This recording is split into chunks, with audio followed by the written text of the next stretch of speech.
What is poppin' YouTube? Bringing you 5 Dynasty sells to try to be selling a week after the NFL draft. Starting off with my number 1 sell right now is Jonathon Taylor for the Indianapolis Colts. Now, I did talk a little bit earlier this offseason when Jonathon Taylor was somewhere around RB7, RB8, how I thought pretty good buy. But Jonathon Taylor has gotten up to RB5 in the Dynasty rankings on Keep Trade Cut, and I am saying to myself, where is the overall upside with a running back for Jonathon Taylor, who is 25 years old? So he is approaching that 26-year-old age cliff. I know we got the extension for 3 years, really like a 2-year deal. I understand they paid him. I understand we haven't seen Jonathon Taylor and Anthony Richardson in the same offense operating at full capacity. I also understand the argument that, you know what, in his RB1 overall points per game season, he had 20 total touchdowns, and we haven't seen him get anywhere close. I know in 2022 only played in 11 games, 2023 only played in 10 games. Like I said, is that 20 touchdown upside still going to be there if he were to play in a full 17 games with Anthony Richardson,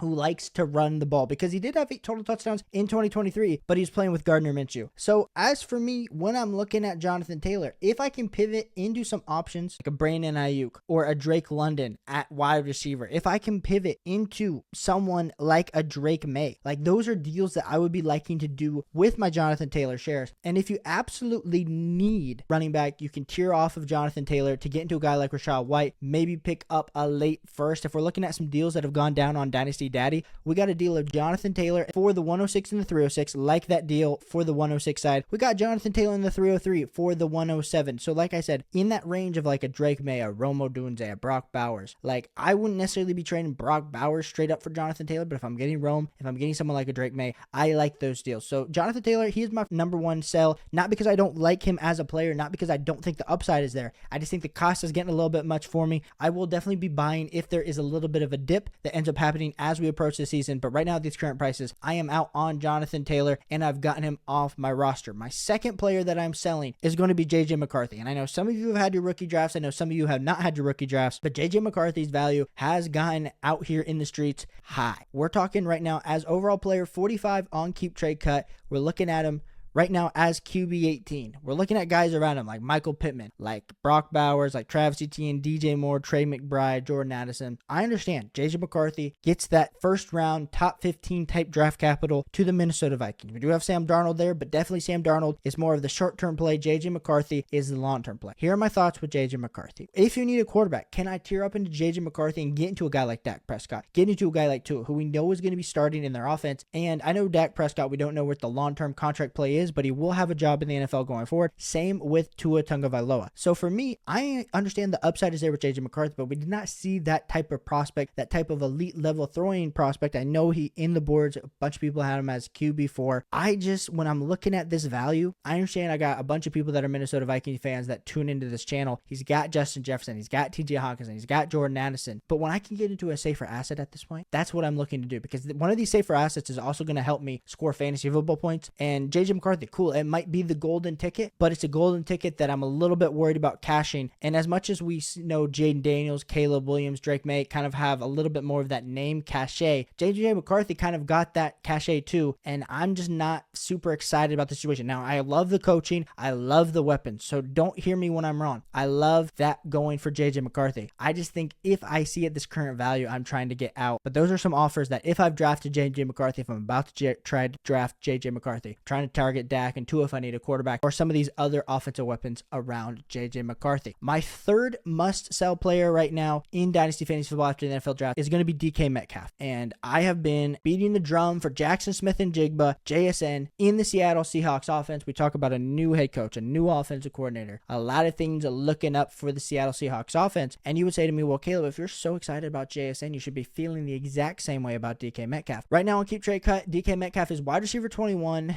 He's 26 years old. Right now around overall player 52. So if we look at what he has done over his career, of course, came in, had that amazing wide receiver 10 finish in 2020 where he ran down Buda Baker, 97 yards, catches him, looks like an absolute track sprinter. But after that 17 points per game wide receiver 10 finish, 2021 wide receiver 20 finish, wide receiver 24 finish in 2022 with only 13.3 fantasy points per game, and then 2023 14.1 fantasy points per game was the wide receiver 22. Now, very similar target shares course, over the last 3 seasons compared to that 2020 season, the big difference is there just hasn't been the same amount of yards. He had 15.7 yards per reception in 2020, and that's kind of dropped the last 2 years. But then this year went up to 16.9, and he still only finished with 14.1 fantasy points per game. Now, he did have less receptions, had 120 targets, only 66 receptions. So in PPR, of course, that is going to affect DK Metcalf's overall output. I am just worried in this offense. We add in Tyler Lockett being resigned. We got JSN going to be coming into year 2. A lot of people in the Seattle Seahawks fan base / Dynasty community believe JSN was just used ineffectively as a rookie, which that should change for JSN. We also got Noah Fant, who also got re-signed. But then we got the debate on quarterback. They have Geno Smith, but they signed Sam Howell from the Washington Commanders. And I understand if you were not a big fan of Sam Howell, of what he did with the Washington Commanders, Sam Howell is better than Drew Lock. So I am a little bit worried about Geno Smith's overall job and how that's going to affect this offense. They have added to this offensive line. They've added to the defense. So I do think DK Metcalf is not dead per se, but I just think this value where I'm looking at him on keep trade cut when we're talking about guys like Zay Flowers, Tank Dell, T. Higgins that are all behind him, those are players that I would prefer over DK Metcalf at this current time. If we pull up some Dynasty Daddy type trades, 107 and the 211 for DK Metcalf and the 201, give me the 107 in that deal. We got the 108 traded for DK Metcalf and the 206, depending on who is there. I understand if you like the DK Metcalf side feels good.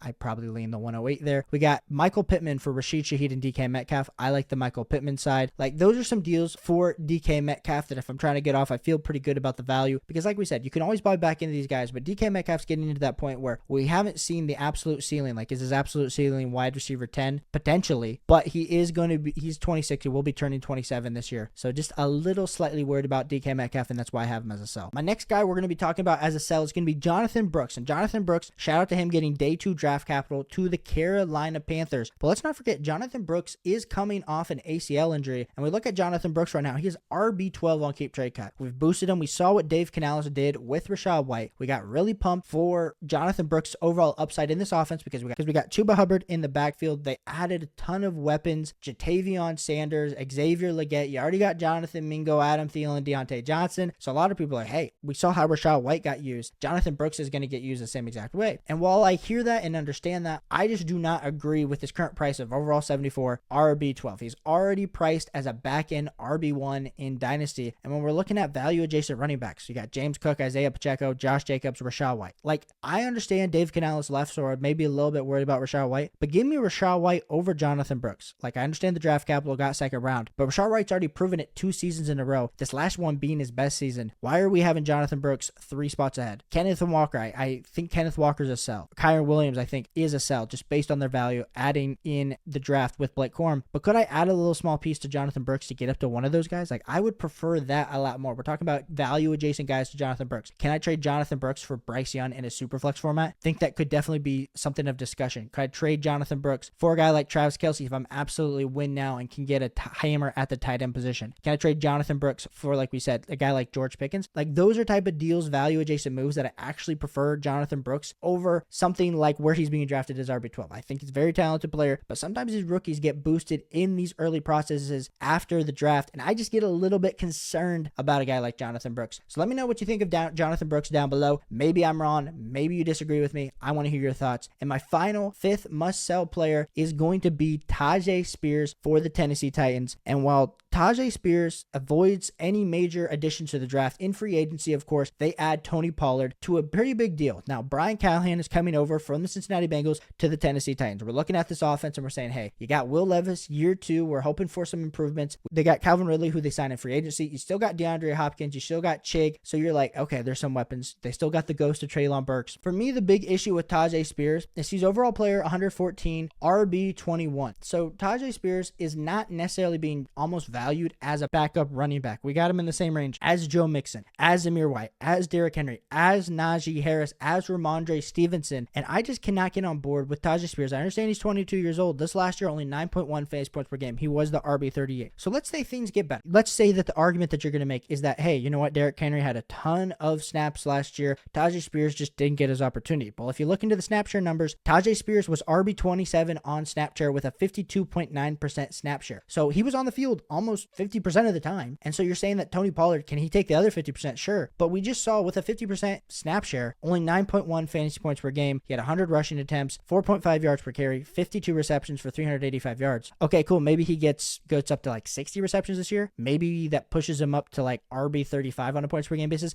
I mean, best case scenario for Tyjae Spears, granted, is probably some type of injury happening to Tony Pollard, and maybe then we're looking at Tyjae Spears as a little bit more valuable as the ultimate bell cow that we were hoping he would be once Derrick Henry left in free agency. But I just cannot get on board with this current price. Like I said, buying running backs at this time in the season, definitely never doing that. But I think also trying to sell running backs can be difficult. But a guy like Tyjae Spears, I mean, we got guys around him in the running back range that I'd rather flipping for. I'd rather get David Montgomery, rather get Javonte Williams, rather get Joe Mixon. I'd rather get Zamir White. I'd rather get Derrick Henry. If you're looking at value adjacent players, can I get into like a Matthew Stafford if I need a backup quarterback? Could I get a mid-second round pick if I haven't drafted yet, or something that kind of similar value? If we pull up some Dynasty Daddy, Tyjae Spears for a 2025 round 2 and round 3 pick. That's interesting. Tyjae Spears are the 307 for Rachaad White. Like, that's the deal that I want. I'm going to get Rachaad White there. I do not want to be holding Tyjae Spears on my team. We got DeAndre Swift in a round 4 pick for Tyjae Spears in a 2025 round 2 pick. Like, if I really need running back help, I could see taking DeAndre Swift in that package. The 209 and the 309 for Tyjae Spears. I mean, if we're talking to the 209, we're seeing like a guy like Blake Corum go, and you're also able to pick up a third. Like, that's an interesting deal for me. Tyjae Spears, 2025 round 2, 2026 round 3 pick for like the 202 in this class. Like, maybe Michael Penix fell there. Maybe Ladd McConkey is right there. Like, I am just saying, I am not a big fan of Tyjae Spears. Now, maybe some of these deals, you're like, hey, Caleb, I would take the Tyjae Spears side of that deal. Let me know down below. Would love to hear your thoughts on these sells. I know we never like to talk negative, but sometimes we got to play the market, the stock market of these guys. So appreciate you guys for tuning in. Hit that like and subscribe button if you're new. Check out these videos if you haven't already, and I'll catch you on the next one. Peace.